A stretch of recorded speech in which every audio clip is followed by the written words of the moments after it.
Maravilha. Queridos, paz de Cristo, uma alegria, uma honra, um privilégio estarmos nessa noite, nesse lugar, para adorar a Deus na beleza da sua santidade.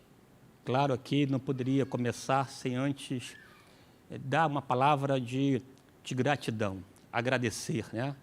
Quando agradecemos, reconhecemos tantas coisas, sobretudo que nada acontece somente ou sobretudo à luz da nossa força. Sempre existem pessoas que Deus utiliza para nos abençoar. Sobretudo Ele, né, que de modo inequívoco manifesta a sua fidelidade, e a sua fidelidade é a chancela, é o carimbo, é a garantia de que tudo aquilo que Ele promete, libera, se cumpre. A fidelidade de Deus, portanto, nos leva a descansar à sombra do Onipotente, sabendo que ao seu tempo oportuno acontecerá. Portanto, a Deus seja a glória, a honra, o louvor, a adoração pelos séculos dos séculos. Quem concorda, diga amém. Mas também aqui externar a minha gratidão ao pastor Silas de Malafaia pela confiabilidade, pela honra de considerar a mim esse microfone e este altar. Não sou o pastor Cláudio Gama, né, mas aqui quero externar a minha gratidão ao pastor Silas e confessar, pastor, que com muito orgulho santo, eu digo, o pastor Silas é o meu pastor, né? É o meu pastor, um privilégio. Até, às vezes, até compro barulho, briga por conta disso. Eu já fui diretor de escola e fazia parte do grupo, né, do Zap de diretores, maioria, sobretudo todos, na verdade, professores, aí tem aquele tom jocoso, né, de zombaria. Opa, pera lá, pastor Silas de Malafaia não. Aí começa ali a guerra, né, sempre se posicionando, e isso é verdade, você tem que valorizar aquele que Deus colocou sobre a sua vida, é um princípio de honra. Mas também aqui externar minha gratidão ao pastor Odilton, um amigo de muitos anos, não só o pastor Odilton, pastores aqui, meus amigos, que sempre me oportunizam espaços nas suas respectivas filiais. Portanto, esse momento aqui eu quero compartilhar com você, compartilhar contigo, com essa igreja amada, que de modo muito especial acolhe não somente a mim, mas também a minha família, minha esposa, minha filha, as minhas preciosidades, né, que Deus me deu. A minha esposa me atura já há 26 anos, não é tarefa fácil, não é brincadeira me suportar os meus dias, né, de calmarias, de tribulações, de inquietações, desago nela, mas também a reboque vou, né, tentando, de alguma forma, acalentar o coração da minha amada esposa. Eu quero, portanto, exaltar a Deus por isso. Dito isso aqui, eu quero pensar com você num texto bíblico e confesso aos irmãos que eu não vou inventar a roda, porque já foi inventada. E tampouco aqui dá cambalhotas, porque não sou palhaço, né? Dar cambalhotas, tampouco não tenho habilidade para tanto, só iria me machucar. O ideal aqui é, de fato, aprender com o escritor aos Hebreus. Ele disse, né, que Deus falou aos pais muitas vezes e de muitas maneiras. Eu vou aqui dizer, né, um texto que você ouviu já muitas vezes e de muitas maneiras. De repente, hoje, você ouvirá o mesmo texto de outra maneira, mas o teor é o mesmo. A palavra de Deus é a mesma. A Bíblia diz que a única coisa que permanece de fato é a palavra de Deus. Seca-se a erva, caem-se as flores, mas a palavra do Senhor subsiste eternamente, consegue suportar as demandas da cultura, do dia a dia, os ataques do inimigo, mas não consegue jamais parar o avanço da palavra liberada. É nessa palavra que a nossa fé está ancorada. Quem concorda, diga amém. Isso. Dito isso, abra a sua Bíblia lá no livro de Números. Livro de Números. E nesse livro aí, salte para o capítulo 13. Números, capítulo 13.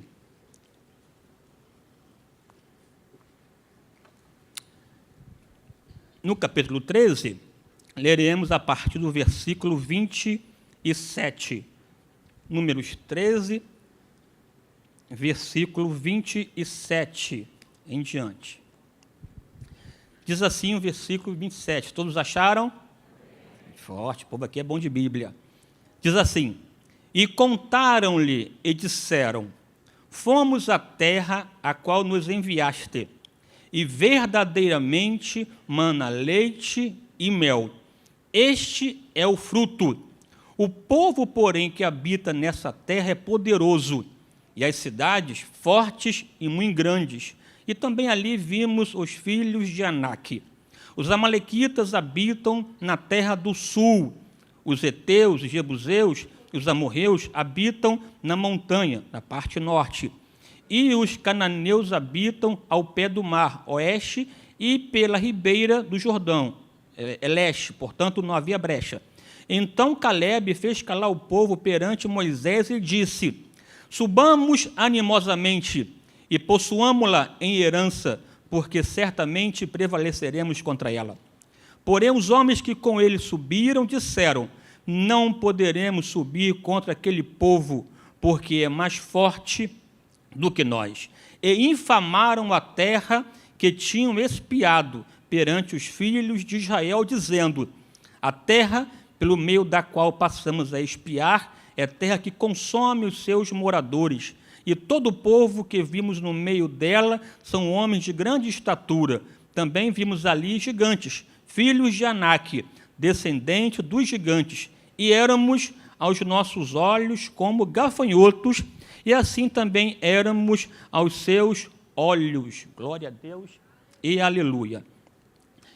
Antes, na verdade, de entrar aqui no texto propriamente dito aqui, eu vou fazer aqui umas considerações iniciais e destacar para você a importância do Antigo Testamento, bem como também a importância do livro de Números. Nós sabemos, já é aqui dito de modo repetido, recorrente, recorrente, de que a nossa igreja, a Igreja de Cristo, não está fundamentada no Antigo Testamento.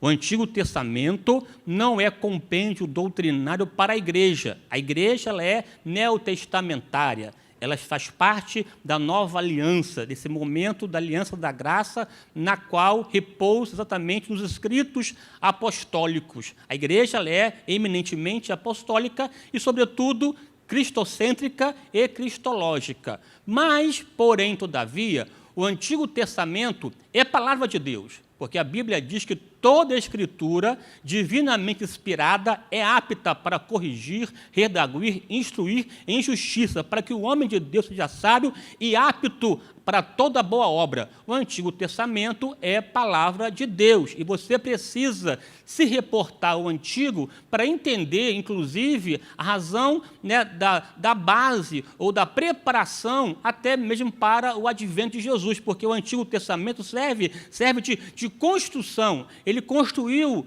digamos, o palco no qual Jesus assumiu o proscênio do palco, e cujas luzes da ribalta estão dirigidas, focadas na pessoa bendita do Senhor Jesus. Isso é tão importante ressaltar que no Novo Testamento você encontra mais de 1000 citações do Antigo Testamento, de sorte que o Antigo Testamento e o Novo Testamento estão profundamente, aqui, como diz o pastor Odilto, entremesclados, vinculados, amarrados, presos, de modo que não dá para separar um do outro. Você precisa entender as estações do ano, as estações na qual Deus se revelou de um modo paulatino, porque a revelação de Deus acontece paulatinamente. Veja, por exemplo, o autor aos Hebreus, que começa a sua carta afirmando: havendo Deus, antigamente, dito aos pais, de muitas vezes e de muitas maneiras, nesses últimos dias,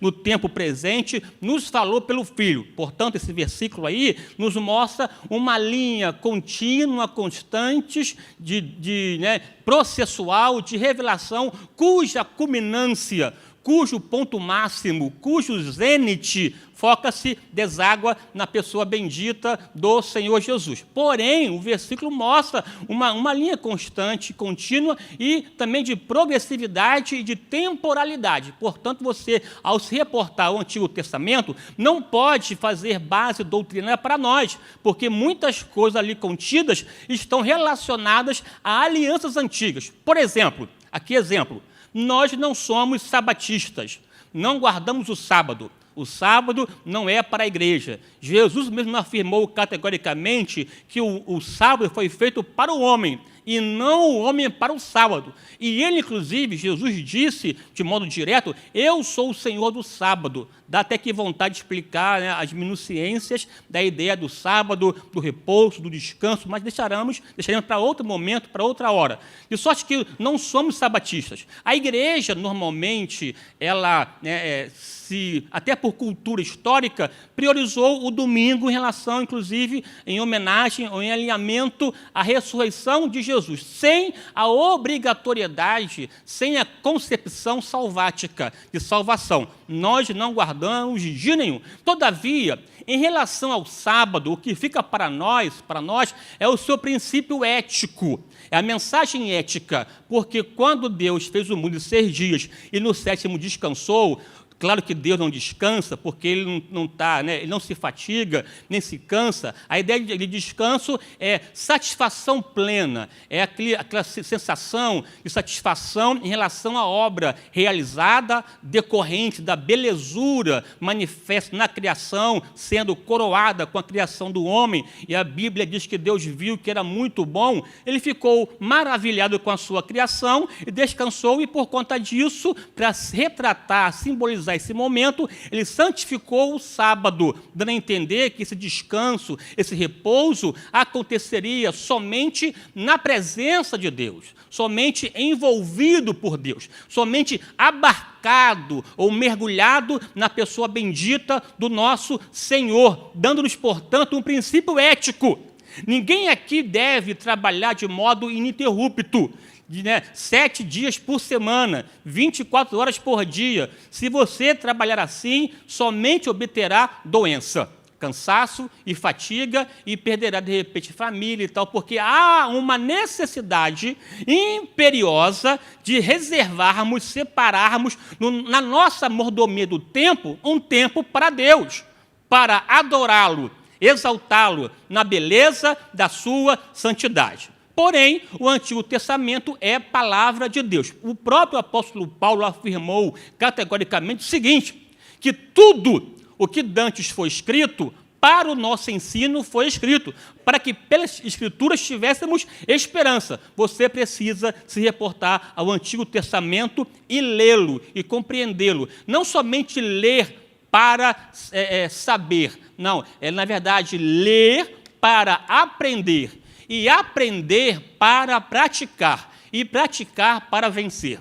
Você precisa entender que o seu conhecimento bíblico deve desembocar, se traduzir ou se destinar a uma vida de praticidade, de comportamento e conduta. Essa vida prática decorrente da compreensão, entendimento, enquanto fruto da leitura, te fará mais do que vencedor para a glória de Deus. Nessa esteira, o livro de Números faz parte do Antigo Testamento. E é um livro de suma importância para nós, para a igreja, porque você pode, ao se reportar ao livro de Números, fazer de modo inequívoco uma leitura, digamos, tipológica, simbólica, metafórica, que vai te remeter a outras questões de cunho momentâneo dos dias de hoje. Nessa questão tipológica, você tem uma vantagem, porque a própria Bíblia, os próprios autores do Novo Testamento também já fizeram essa abordagem. Paulo fez isso, o autor dos Hebreus recorrentemente fez isso, inclusive afirmou de modo direto que era para observarmos o comportamento do povo judeu, do povo de Israel, dos israelitas, e não copiar os seus equívocos. Devemos entrar no descanso e não cometer a incredulidade que o povo de Israel cometeu e não entrou. Veja que ele mesmo faz o link, faz a comparação, e você então pode seguramente fazer uma leitura alegórica, uma leitura comparativa, e estabelecer paralelos, e do paralelo extrair verdade para a sua vida cotidiana. O problema das analogias, da tipologia, é quando nós viajamos na maionese. Aí é um problema. A pessoa viaja tanto, atinge o píncaro celeste, mas não traz nada. É só mesmo invencionice da pessoa que tem uma mente muito fértil, E a fertilidade, as elucubrações da mente o leva a dizer o que a Bíblia não diz. Nesse caso, é bom ter cautela, No caso aqui, o livro de Números é um livro muito interessante, porque ele está relacionado a um momento importante da história do povo de Israel.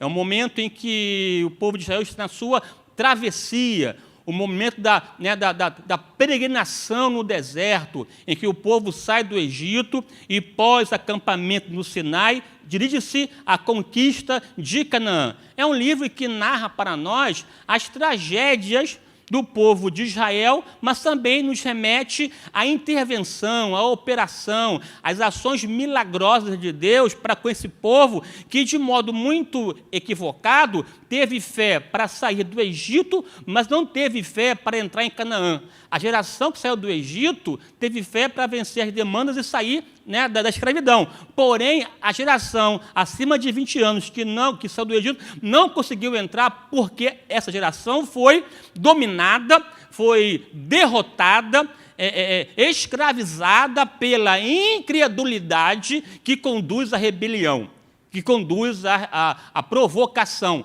e que, portanto, ofende a santidade de Deus. Aqui veremos que Deus não tem comunhão, não compactua com o comportamento de incrédulo. Deus não tem compromisso com a incredulidade. Deus tem compromisso com aquele que decidiu servir a Deus e confiar tenazmente nas suas promessas. Esse livro de Números é o livro do peregrino. E o peregrino, biblicamente falando, se aplica à igreja. É aquele que não tem moradia fixa. É aquele que tem a consciência de que aqui não é o seu ponto final. O peregrino, esse forasteiro em terra estranha, ele vive de modo desapegado. Não está preso às questões desse mundo presente, porque ele sabe que a sua casa ainda acontecerá, ele irá morar nela por toda a eternidade. Na verdade, eu e você somos o que aí diz os teólogos, da eclesia paroquia.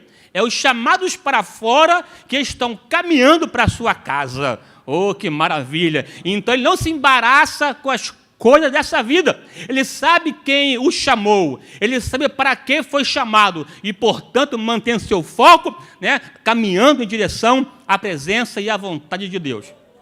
No entanto, aqui, esse livro de Números nos mostra que esses peregrinos sucumbiram às demandas da vida e não entraram no repouso e, portanto, perderam a bênção de Deus em função da sua incredulidade. O texto ora lido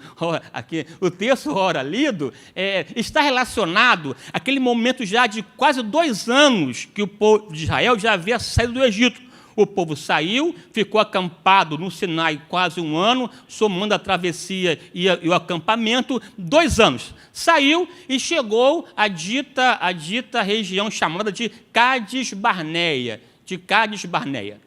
Em Cádiz Barneia, um lugar onde tem um oásis no contexto do deserto sinaítico, ali acampado, Moisés orientou, aí há uma questão vinculante de que foi Deus que orientou ou o povo que insuflou. A bem da verdade que é sempre um dilema a nossa vida com Deus. Deus é soberano e a sua vontade soberana acontece, mas a despeito da sua soberania, Ele nos deu a capacidade de decidir, de escolher, de exercer o nosso livre-arbítrio. E cabe a mim e a você buscar um alinhamento daquilo que planejamos e decidimos para que esteja, de fato, em sintonia com o que Deus quer para nós. O fato é que Moisés escolheu 12 homens para espiar a terra de Canaã. Essa espiagem, essa observação, com vistas a conhecer o inimigo, trazer informações, peculiaridades de como o povo estava montado, formado, organizado. Aqui o povo me refiro aos cananeus, as 7 cidades importantes que habitavam a região de Canaã, e saber se era numeroso ou não, como era a realidade da terra, as dinâmicas da vida, do dia a dia dos cananeus. E esse conhecimento iria facultar, ajudar numa elaboração de estratégia. É fundamental que você, antes de entrar numa guerra, fazer o cálculo. né? Buscar informações, para não entrar assim a reboque ou entrar de modo aleatório, entrar no ermo, a esmo, o resultado pode ser funesto, nefando, nefário, mefistofélico, pode ser terrível para você. Então é importante que você tenha, né, uma disposição no coração de conhecer minimamente. Às vezes nós adentramos em determinadas situações em função, basicamente, de ignorância. Não conhecemos, não sabemos, e não sabendo, ainda resolve, né, se intrometer naquilo para o qual não foi chamado, o que é pior ainda. Então, se você tem uma chamada, um ministério, o desejo de fazer alguma coisa, em qualquer área da vida, é fundamental que você busque informações. E as informações adquiridas sejam pensadas, refletidas, para que haja um conhecimento. E, tendo conhecimento, você possa ter sabedoria para utilizar. E, utilizando, ter êxito, né? Lograr êxito nas suas escolhas. Portanto, é fundamental que você aprenda. E aqui, então, Moisés enviou os 12, eles foram lá espiar a terra. Dessa observação nasceu um relatório.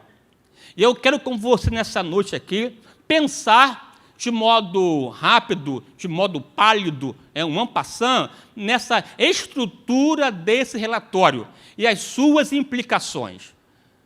Discutir com você, pensar com você nas questões inerentes desse relatório e, uma vez compreendendo, pensar como também nossa vida é dirigida e como nós agimos no dia a dia. Esse relatório, basicamente, o que é um relatório, pastor? Relatório é um material, é um documento, seja elaborado de modo escrito ou oral, fruto de uma observação. E a função do relatório, que nasce, constrói, desenvolve em função de uma observação, o objetivo dele não é ficar para a pessoa. O relatório tem como papel principal atingir outras pessoas. Uma pessoa que faz um relatório, ela faz, mas com a intenção, com o desejo de entregar a alguém, ou uma pessoa, ou uma instituição, ou a um grupo, e esse relatório está relacionado, vinculado à observação que o observador realizou. Portanto, no relatório, há um retorno à coisa observada, portanto, um registro do que observou, e também há um ato de entregar, uma entrega. Por exemplo, aqui eu estou, de alguma forma, te conduzindo, te levando aqui a pensar no momento, de um momento episódico da história do povo de Israel, que foi extremamente marcante e que mudou a sua própria história por décadas. Vocês estão aqui me ouvindo e estamos nos reportando ao momento bíblico. De sorte que, ao conduzir alguém ou alguma coisa a um momento específico, há uma interação. E esta interação influencia. Esta interação mexe com a psique do ouvinte, ou do leitor, porque o que você lê, ouve, se relaciona, atinge o seu mundo subjetivo. Aqui a sua cachola, aqui dentro, entra aqui e aqui faz um barulho, uma bagunça, altera, muda. E ao alterar aqui dentro, você vai até agir, decidir em função da alteração do seu mundo pessoal, do seu mundo particular. E aqui, na verdade, esse relatório, que é um resultado de observação, é também importante destacar que uma observação não nasce pronta. A capacidade de observar, você não a tem porque você nasceu e já é capaz de observar. Não, a observação é um construto, é uma construção que envolve as pessoas com as quais você se relaciona, os livros que você se debruça, programas televisivos, não importa a natureza que você põe aqui dentro, o que você põe aqui dentro de você vai diretamente determinar ou influenciar o seu modo de observar.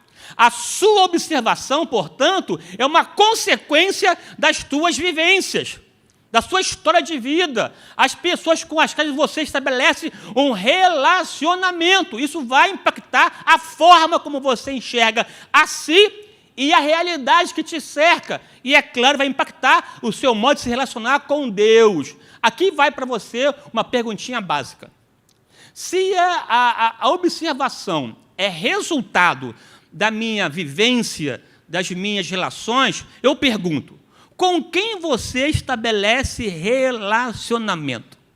Com quem você conversa boa parte do seu dia? Que tipo de literatura você se debruça? Se é que você lê, né? Que tipo de literatura você se debruça? Quanto tempo você gasta no seu dia a dia, ou você investe, lendo a palavra de Deus? Quanto tempo você utiliza para falar com Deus e ouvir a sua voz? Essas ações irão impactar a tua forma de ver a realidade. Quem tem sido o seu mentor? Já que aqui é uma palavra mais, né, do dia e da moda. O seu mentor. Quem tem sido a pessoa que te orienta no dia a dia? Será que é um influencer da vida? Uma pessoa que tem 20 milhões de seguidores, mas não tem vida com Deus? É alguém que não comunga, não desfruta, não defende os teus valores? Não tem a sua visão, não comunga a sua cosmovisão cristã, e você vai sendo guiado, orientado, conduzido por alguém que não tem uma história na presença de Deus, saiba que isso vai impactar a sua observação. O que não é problema. O problema é que a minha observação será manifesta ou irá impactar nas minhas decisões. E existe decisão que você sofre pouco, mas tem outras que marcam a nossa vida por décadas, quiçá uma vida inteira. A geração que saiu do Egito ouviu esse relatório aí, e por conta dele, a geração que saiu não entrou em Canaã, passou a viver 40 anos rodeando, em voltas, em círculos. Não desfrutou da bênção já prometida. Uma decisão que marcou uma vida inteira. Aí não tem jeito. Quem tem na tua vida a última palavra? Quem tem na sua vida o poder de te influenciar? Não tem jeito, meu amigo e minha amiga, meu irmão e minha irmã. Você precisa ler a palavra de Deus, enxertar a tua vida, o teu coração, com uma boa palavra, porque a Bíblia diz categoricamente como purificará o mancebo o seu caminho. Como? Observando conforme a sua palavra, porque ela é lâmpada para os pés e luz para o caminho. Ela é, na verdade, a tua bússola. É o teu pão, é o pão do peregrino, mas também é a água do viajante, aleluia. Ela é o martelo que esmiuça a penha. Essa palavra precisa estar impregnada em nossa vida, meu irmão e minha irmã. Jesus mesmo afirmou: errais, por não conhecerdes as Escrituras e nem o poder de Deus. O que você põe dentro de você vai te influenciar no seu modo de agir. E é minha oração que você priorize a palavra de Deus e, quando for agir, haja em direção ou em alinhamento ao que Deus quer para você. Que concorda, diga amém. Vamos lá aqui avançar. A estrutura do relatório. Você conhece aqui, eu estou aqui, na verdade, repetindo um discurso que você já ouviu. Mas o relatório, ele é extremamente didático. É interessante, não é uma construção marcada por lógica, logicidade, organização, porque é tipo de um relatório. Não pode ser palavras ao vento. Relatório tem que ter início, meio e fim. E esse aqui é exatamente isso. É um relatório que contém 4 tópicos. Olha aí, pregador. 4 pontos principais. O primeiro tópico do relatório é esse aí, ó. A descrição da terra. O segundo, a descrição do inimigo. O terceiro, a descrição de si mesmo. E o quarto, tudo juntos? E o quarto? Very good, Maravilha, que bênção, congratulations. Aqui. A descrição da terra.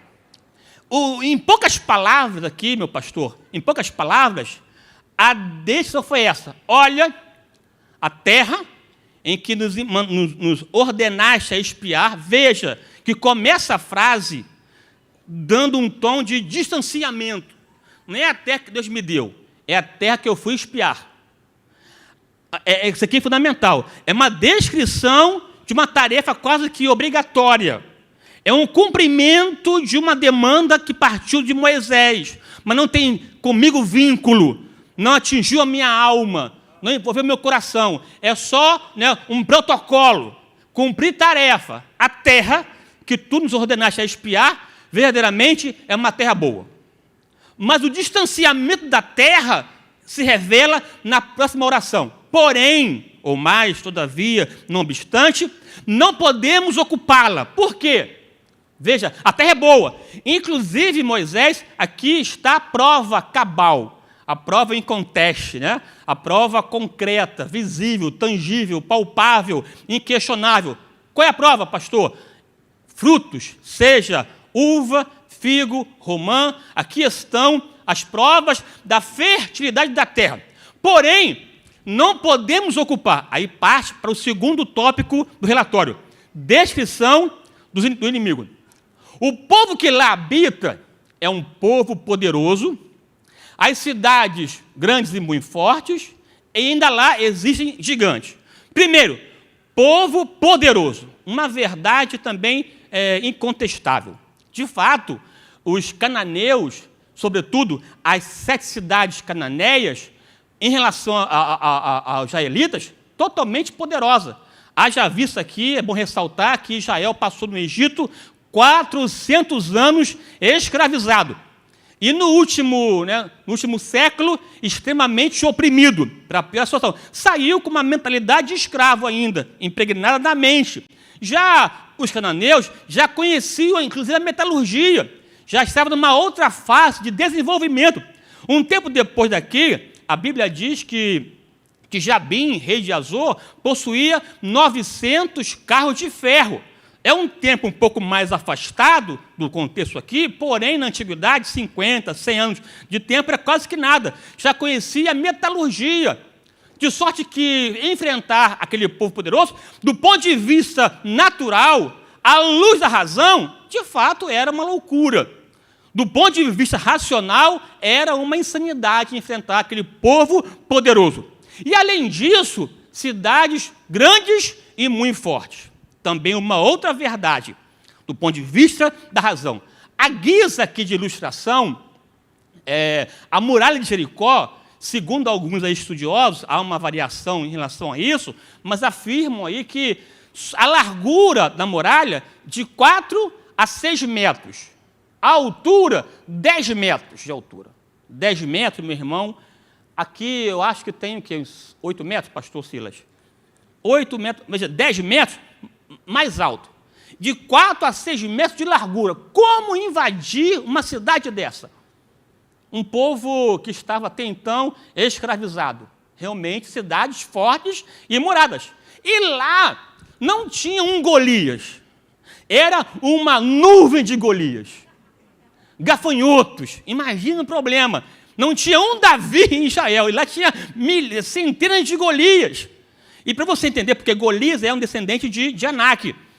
E assim, Golias tinha quase 3 metros de altura.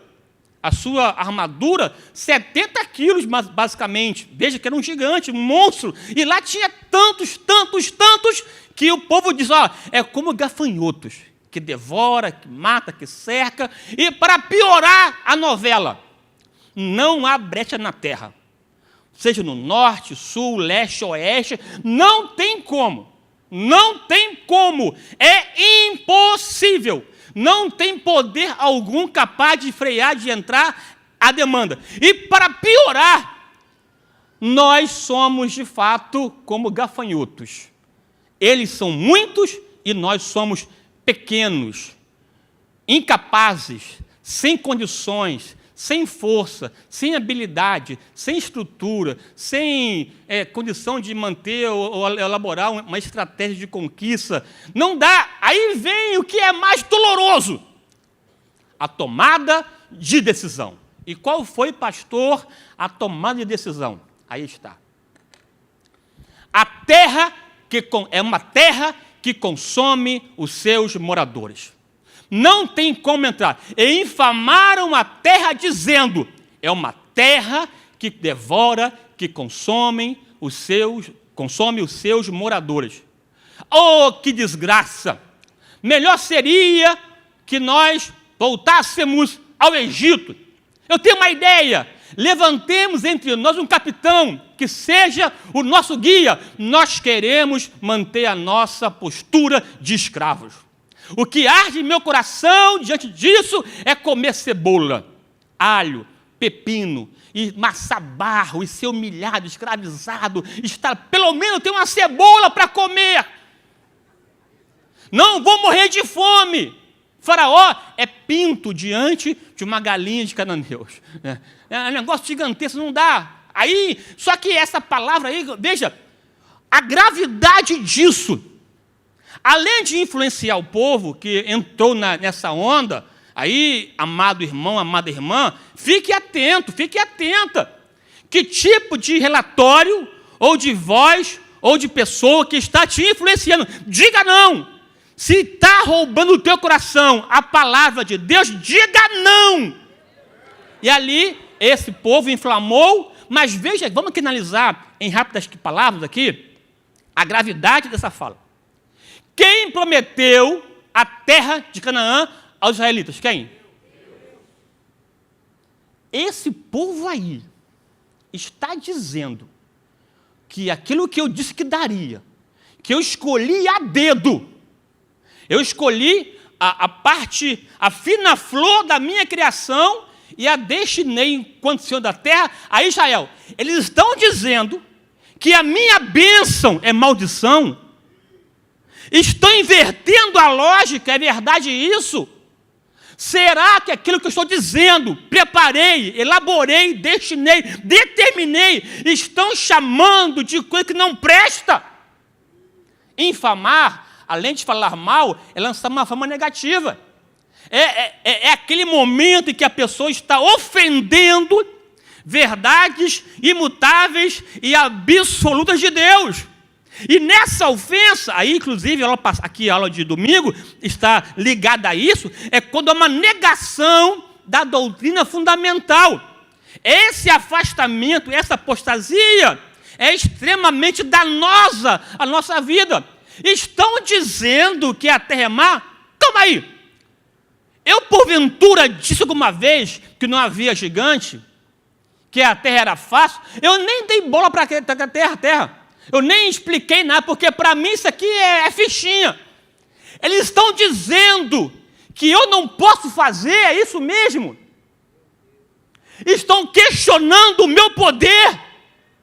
Logo eu, que estou assentado no alto e sublime trono, logo eu, que estou vestido de glória e de majestade, que pego a nuvem, faz carruagem, cavalga nas asas do vento, logo eu, que meço o mar a palmo, pego a água do oceano e põe aqui na costa da minha mão, logo eu, que considero as nações como se fossem uma gota d'água num balde. Ou, de repente, um grão de areia numa balança. Aí ele afirma, menos do que nada. Eu fiquei um tempo depois em casa pensando que seria menos do que nada. Seria menos do que nada. Aí não vou aqui nem entrar no mérito, porque E aqui, veja, ó, pensando no texto de Isaías, pensando em Assíria, Babilônia, né, Medos e Persas, Egito. Isso aí, para mim, é exatamente menos do que nada. Estão desacreditando do meu poder, logo eu, que ainda antes que houvesse dia, eu sou. Eu sei que você sabe que houve um tempo em que o tempo não existia. E no tempo que o tempo não existia, Deus é. De eternidade a eternidade, tu és Deus, aleluia. Esse Deus pode fazer tudo o que te prometeu, porque Ele tem poder para isso. Ele não concede a sua glória a ninguém. A questão aqui é, ele estava colocando em xeque o que Deus pode fazer. Porque Deus prometeu a Abraão lá atrás que iria dar Canaã aos seus filhos. uma promessa imutável, uma promessa que iria acontecer, que estava calcada na aliança que ele fizera com Abraão, Isaque e Jacó. Eu sou o Deus de Abraão, o Deus de Isaque, o Deus de Jacó. A minha fidelidade permanece para sempre. Ele não falha. Por quê? Não é homem. Além de questionar o seu poder, também questionou a sua palavra. Será que esse povo está pensando que eu sou um menino que brinco de promessas e digo que é o que não é? Veja, a incredulidade atingiu a santidade de Deus. É uma cinte a sua santidade, a sua pessoa. É por isso que Deus não comunga, não se associa, não se vincula, não se atrela a incrédulo. Para se aproximar de Deus, a Bíblia diz, é necessário ter fé. O que é necessário, pastor? É aquilo que é indispensável. Não pode abrir mão. Exemplo, oxigênio. Se tirar desse oxigênio, você vai morrer. Fica um tempo, mas você precisa. É indispensável. E a fé, para se aproximar dele e viver com ele, ela é também indispensável. Veja que a Bíblia começa afirmando categoricamente quem Deus é. No princípio, criou Deus os céus e a terra.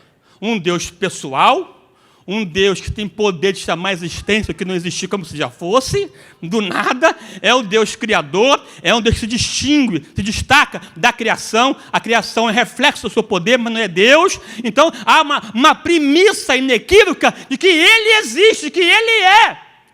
E quem não leva em conta essa realidade nunca experimentará o que Deus pode e quer fazer na tua vida e na tua história. Ele pode tirar você que nasceu em Mingau Couto. Aleluia, oh glória. Eu não sou de Roncalhe, mas sou de Mingau Couto. Oh glória a Deus, aleluia. Lá do Ambaí, num lugar paupérrimo, sem vez e sem voz, e te fazer pregar para você. E pior, você gostar ainda, e dar glória a Deus ainda, que bênção. É a mão de Deus que faz isso. É o favor de Deus, é o seu poder. Esses 10 atingiram o que é sagrado, na honra de Deus, na pessoa de Deus. Aí veio a sentença: esse povo aí não entrará no meu descanso. A incredulidade impediu o acesso, porque não creu na promessa. A promessa já havia sido liberada. O papel do povo não era questionar, é tomar posse, era receber. E o que Deus nos promete, normalmente, sempre vai de encontro, se opõe à realidade que estamos vivendo. Estamos numa prova, seja econômica, enfim, não importa, aquela situação de dor, aí Deus entra. Eu vou mudar a sua história. Eu vou te enriquecer. Você vai prosperar. Eu vou restaurar a sua família. Mas como? Não tem como. Tem sim, é só crer. Porque se credes, verás a glória de Deus. Se credes, verás a glória de Deus. Nessa esteira aqui, já para o final, entra Josué e Calebe. O mesmo cenário, a mesma realidade, o mesmo contexto, o mesmo tempo, mas uma postura diferente. O que os 10 fizeram o tempo todo foi interpretar a realidade à luz da razão. A razão não é má, a razão é a luz natural que Deus deu ao homem. Porém, se você limitar a sua história somente à luz da razão, você está fadado à derrota. Porque a razão é incapaz de compreender e entender o que Deus quer fazer de modo pleno na minha vida. Eu preciso aprender a transitar num outro nível, numa outra esfera, numa dimensão de Deus. A dimensão de Deus é acessada pela fé. Através da fé. A fé te faz romper com o cenário vigente e te reporta ao coração de Deus. Veja que o próprio Deus com Abraão fez isso. O tijolo da tenda, ali estava já ali Abraão questionando, indagando e tal, e tirou para ele olhar para o céu, para a estrela. É para mudar a lógica da coisa e compreender que a palavra dele, na verdade, vem de encontro à realidade, mas ao final de tudo, ao fim e ao cabo, a sua palavra permanece, se concretiza, se materializa, porque ele é Deus, só por isso, ele é Deus. Josué e Caleb afirmou: veja, a terra não é boa, a terra é muitíssimo boa. É uma declaração aqui, não de um observador frio, protocolar, é um observador que pegou a terra e colocou aqui dentro. Está aqui dentro aqui. A terra é muitíssimo boa, ela faz parte da minha vida. Eu já me misturei com a promessa, já estou vinculado. Eu, Deus e a promessa somos um. É um nível novo, que é tão fundamental que Abraão, quando rompeu com Ló, né, uma dor tremenda, aí Deus o leva para observar a terra e tal, e medir. Ele está observando, andando, sentindo, pisando, respirando, incorporando, introjetando, e a partir dali, Abraão nunca mais quis saber de Mesopotâmia. Abraão, cananeu, no sentido de estar vinculado à terra. Foi tão forte esse vínculo de Abraão com a terra, que ele passou para Isaac. E Isaac para Jacó. Jacó para os 12. Ficou um vínculo com a promessa da terra. E Abraão começou: se Sara morrer, Sara morreu, o que ele fez? Comprou em Macpela um terreno. Normalmente, quando morre alguém assim, né, tal, se enterra na terra de origem. Mas a minha terra não é mais Arã, ou Mesopotâmia, ou a minha terra é Canaã. Comprou lá Macpela e enterrou. Quando Abraão chamou Eliezer e fez lá a conversa para poder trazer para Isaac uma esposa, mas se lá a mulher quiser que Isaac vá para lá, se quiser, está livre do pacto, porque Isaac vai ficar aqui, porque aqui é a minha terra, aqui é o meu lugar. Deus me deu Canaã e eu vou tomar posse pela fé. Nós só iremos conquistar alguma coisa que Deus quer para nós se essa coisa, esse ser, esse ente, nos conquistar primeiro. Porque senão você vai só rodear 10, 20, 30, 40 anos. Quantas vezes eu sonhei estar aqui nessa noite? Quantas vezes? Muitas vezes. Décadas, né? Ou pelo menos mais de 10 anos pensando nisso aqui, né? Enfim, e tal, pensando. Chegou, aconteceu. Espero que vire manchete. Aconteceu porque é a boa mão de Deus. É o que te encanta. Não me encanta ganhar dinheiro. Se me der, eu quero. Mas não me encanta ganhar dinheiro. O que me encanta é fazer o que Deus quer para a minha vida. É o meu ministério, é a minha chamada, é o que arte no meu coração, porque um dia me conquistou. Eu vi um pregador, uma certa ocasião, né, e desejei ser, e a minha vida inteira dirigida nessa esteira, porque Deus conquistou o meu coração. Só irá conquistar alguma coisa se essa coisa primeiro te conquistar. E que Deus possa conquistar o teu coração, a tua vida, a tua alma. A terra é muitíssimo boa. E tem mais, eles estão sozinhos porque retirou-se deles o amparo. E somos maioria. Por quê? Porque o Senhor está conosco. O Senhor está conosco e a sua presença faz toda a diferença. Na verdade, a diferença é exatamente a sua presença. Resultado: subamos animosamente e possuamos-la em herança, porque certamente prevaleceremos, seremos vitoriosos. E aqui, para fechar, medo e fé determinam o seu modo de pensar, sentir e agir. Aqui outra homenagem, né? O modo de pensar é pensar, sentir e agir. O medo tem por capacidade anular potenciais humanos e maximizar experiências negativas do passado. E a pessoa, então, desiste, retrocede e não avança. O medo dá vez e voz aos fantasmas. O medo é a fé ao contrário. O medo te faz ver o que não existe para te derrubar. Mesmo até Jesus, o medo pode transformá-lo num fantasma. Veja que ali no contexto, eles não perguntaram, não questionaram, eles afirmaram: é um fantasma. O medo faz você ver uma possível derrota já concretizada. e, portanto, te impede até de começar a lutar. Eles não começaram a lutar e vencer, e lutar e entrar na terra, não. Já desistiram. Já amaldiçoaram a terra e desistiram e voltaram. Em contrapartida, a fé em Deus, não é fé na fé, a fé em Deus fortalece o teu potencial humano. Te orienta, te direciona, te dá condição, alimenta boas experiências do passado e cristaliza vitórias. Eu sei que está brabo, está difícil, problemão, mas eu sei que Deus vai intervir e a sua intervenção se traduzirá em vitória, mas o justo viverá pela fé. É pela fé que você vencerá, meu irmão. É pela fé que você alcançará. É pela fé que você vai vencer gigantes. É pela fé que você vai entender e desfrutar o que Deus quer para a sua vida. Porque a fé é o firme fundamento das coisas que se esperam e a convicção das coisas que não veem. Pela fé, os antigos alcançaram testemunho. Pela fé, Abel ofereceu um melhor e maior sacrifício do que Caim. Pela fé, Enoque não experimentou a morte e foi transladado. Pela fé, Noé foi avisado divinamente daquilo que não se via. Pela fé, Abraão, ao ser chamado, obedeceu. E ao obedecer, foi provado. E ao ser aprovado, sacrificou Isaque, porque ele acreditava que Deus é poderoso para fazer ressuscitar dos mortos.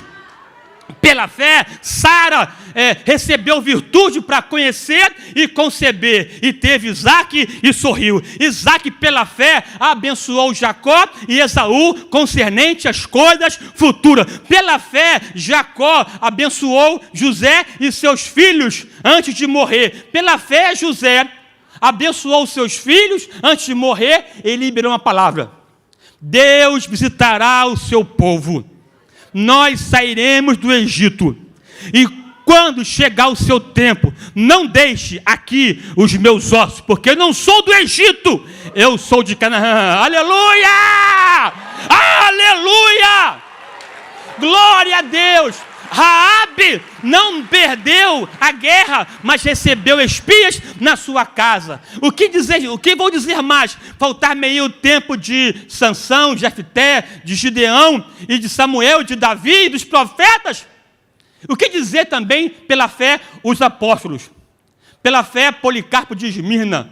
Pela fé, Agostinho de Hipona. Pela fé, Justino, o Marte. Pela fé, Martinho Lutero, pela fé, Filipe Melanchthon, pela fé, Calvino, pela fé, Teodoro Beza, pela fé, Von Zinzendorf, pela fé, John Wesley e Charles Wesley, pela fé, William Seymour, pela fé, Gunnar Wingre e Daniel Berg, pela fé, Samuel Niston, pela fé, pastor saudoso José Santos, pela fé, Gilberto Malafaia, pela fé, pastor Silas Malafaia, pela fé, eu e você, pela fé, não retrocederemos. Pela fé, nós avançaremos. Pela fé, nós aguardaremos aquele que virá, porque pela fé nós cremos que a trombeta soará. Aleluia! Aleluia! E estaremos para sempre com o Senhor. Deus te abençoe e seja vitorioso. Amém.